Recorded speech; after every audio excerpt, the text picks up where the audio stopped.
আদৰ্শ গাঁওনে আদৰ্শ লুণ্ঠন 2 কোটি টকাৰ কামত 50 লাখ টকা খৰচ কৰাৰ অভিযোগ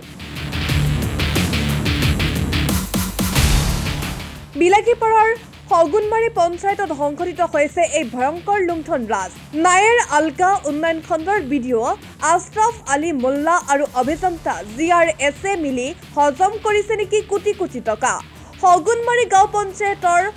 কদমতলা প্ৰথম খণ্ড গাঁওখনক চৰকাৰে আদৰ্শ গাঁও হিচাপে ঘোষণা কৰিছে যাৰ বাবে উক্ত আদৰ্শ গাঁৱৰ উন্নয়নৰ বাবে চৰকাৰে আবণ্টন দিছিল কেইবা কোটি টকা পিছে উক্ত আদৰ্শ গাঁৱৰ উন্নয়নৰ খণ্ড উন্নয়ন বিষয়া আৰু অভিযন্তা জিআৰএছে আচলতে কি কৰিছে শুনক কদমতলা গাঁৱৰ বাসিন্দাৰ মুখত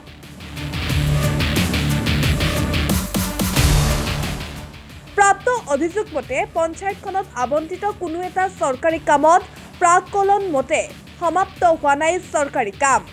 অভিযোগ মতে আবণ্টিত ধনেৰে কেৱল নাম মাত্ৰ কাম কৰি চৰকাৰী বিষয়া অভিযন্তা জিআৰএছে মিলি হজম কৰিছে কোটি কোটি টকা যোৱা 15 মাৰ্চত উক্ত পঞ্চায়তত চৰকাৰী কামত সংঘটিত দুৰ্নীতি পোহৰলৈ অনাৰ বাবে আমন্ত্ৰণ জনাইছিল বিলাকীপাৰাৰ প্ৰতিটো প্ৰেছ ক্লাবৰ সাংবাদিকক কিন্তু সাংবাদিকৰ আগত পঞ্চায়তখনত প্ৰাক্তন সভাপতিৰ দুৰ্নীতিৰ অভিযোগ উত্থাপন কৰাৰ লগে লগে দুই পক্ষৰ মাজত সৃষ্টি হৈছিল ভয়ংকৰ মাৰপিটৰ ঘটনা উক্ত মাৰপিটত দুই পক্ষৰ কেইবাজনো লোক আহত হৈ চিকিৎসাধীন হ'বলগীয়া হয় মুঠৰ ওপৰত হগুনমাৰী গাঁও পঞ্চায়তৰ কদমতলা আদৰ্শ গাঁৱত সংঘটিত দুৰ্নীতিক লৈ এতিয়া সৰব হৈ পৰিছে বহু সচেতন ব্যক্তি আমাৰ পৰৱৰ্তী প্ৰতিবেদনত উক্ত আদৰ্শ গাঁৱৰ নামত আৰু কি চৰকাৰী কামত দুৰ্নীতি অনিয়ম সংঘটিত হৈছে হেয়া তথ্য সহকাৰে সবিস্তাৰে পোহৰলৈ আনিবলৈ চেষ্টা কৰিম আমাৰ হগুনমাৰী গাঁও পঞ্চায়তৰ বিগত পঞ্চায়তৰ কাৰ্যকালত যিমানবোৰ কাম হৈছে কামত আমি দুৰ্নীতি হৈছে আজি আপোনালোকে হয়তো আমাৰ গাঁও পঞ্চায়তৰ বিভিন্ন খণ্ডত আপোনালোকে চাই আহিলে যে যিবোৰ আঁচনি মঞ্জুৰি চৰকাৰে মঞ্জুৰি দিছিল এই মঞ্জুৰিবোৰ কিমানখিনি কাম হৈছে আমি আপোনালোকে চাই আহিছে আপোনালোকে দেখিছে যে বাৰেকালি হাউচটো RCC culvert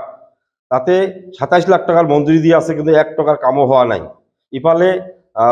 Quader Ali house to Dulal Ali হাউস তাতে 25 লাখ টাকার মঞ্জুরি দিয়া আছে 1 টাকার কামও হওয়া নাই আমার পিডব্লিউডি রোডের পড়া জেজিএম ওয়াটার সাপ্লাই কেন্দ্রলৈকে 35 লাখ টাকার এগ্রিল বান্ধর আঁচনি দিয়া হয়েছে তাতে 1 টাকার কামও হওয়া নাই ইয়ার উপরিও যিমানবোৰ টকা ইয়াত মঞ্জুৰি কৰিছে আমাৰ বিশেষ কৰি এই আদৰ্শ ভিলেজৰ এই কদমতলা দ্বিতীয় খণ্ড গাঁৱত ইয়াত কিমানখিনি কাম হৈছে ইনে মানে যদিও দুই এটা কাম কৰিছে অলপ ভৰভৰা কৰি পুখুৰীৰ আলিৰ ওপৰেদি অলপ চলপ মাটি ফেলাই দি টকা আত্মসাত কৰিছে এই ক্ষেত্ৰত আমি মাননীয় মুখ্যমন্ত্ৰীৰ জৰিয়তে বিভাগীয় মন্ত্ৰী পঞ্চায়ত মন্ত্ৰীক আমি অৱগত কৰিব বিচাৰিছো আপোনালোকে আমাৰ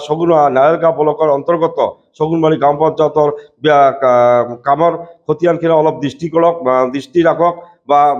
তাৰ সঠিক তদন্ত কৰক এইখিনি আমি আহ্বান জনাইছো এইখিনি নহয় আপোনালোকে হগুনমাৰী গাঁও পঞ্চায়তৰ বিভিন্ন খণ্ডত যিমান দুৰ্নীতি কৰিছে যিমান অগাধভাৱে টকা লুণ্ঠন কৰি আজি 5 সমান সম্পত্তিৰ অধিকাৰী হৈছে যিজন লৰাই দুদিন আগত 5 বছৰ আগত অনাই বিনাই ঘূৰিছে যাযাবৰ হৈ ঘূৰিছে আজি তিন ঠাইত 3টা অট্টালিকা আছে বিলাসীবাৰ একত চহৰত 40-50 কাঠামান মাটি তেওঁ নিজে খৰিদ কৰিছে ইমান টকা সম্পত্তি হৈছে আজি যেন এটা এমএলএ তাৰ লগত তুলনা কৰিব পৰা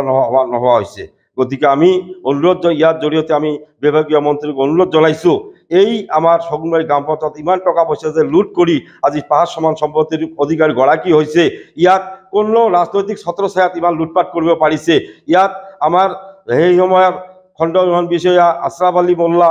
যে কনিষ্ঠ অভিযন্তা আৰু বিভাগীয় যিমান বিষয়ববী আছিল সকলো মিলি এই লুটপাটত জড়িত আছে বুলি আমাৰ ধাৰণা হৈছে আপোনালোকে আমাৰ হগুনমাৰী গাঁও পঞ্চায়তত বিভিন্ন খণ্ডত যাই দেখিব ৰাস্তাৰ কাম কৰা নাই অথচ তাক লাখ লাখ টকা লুণ্ঠন কৰিছে আমাৰ কণ্ট্ৰা দ্বিতীয় খণ্ডৰ এই কল হল ক অংশ আৰু এটা খ অংশ আছে খ অংশত এটা ৰাস্তা আছে শমশান ঘাট টু খবৰ আলী হাউস তাতে 20 লাখ টকাৰ মঞ্জুৰি দি আছে কিন্তু 1 টকাৰ কামো কৰা নাই আমাৰ তাতে যাব কণ্ট্ৰা পাৰ্ট 2 খত PWD road two Johar Ali হাউস তাতে এটা ৰাস্তা আকৌ ইয়াৰ আলী হাউস টু অঙ্গনবাদী আকৌ অঙ্গনবাদীৰ পৰা শমশান ঘাটৰ পৰা মৰা গৌৰং এটা ৰাস্তাতে বিভিন্ন আঁচনি ধৰি বহুত টকা আত্মসাত কৰি লুণ্ঠন কৰিলে গতিকে আমি মাননীয়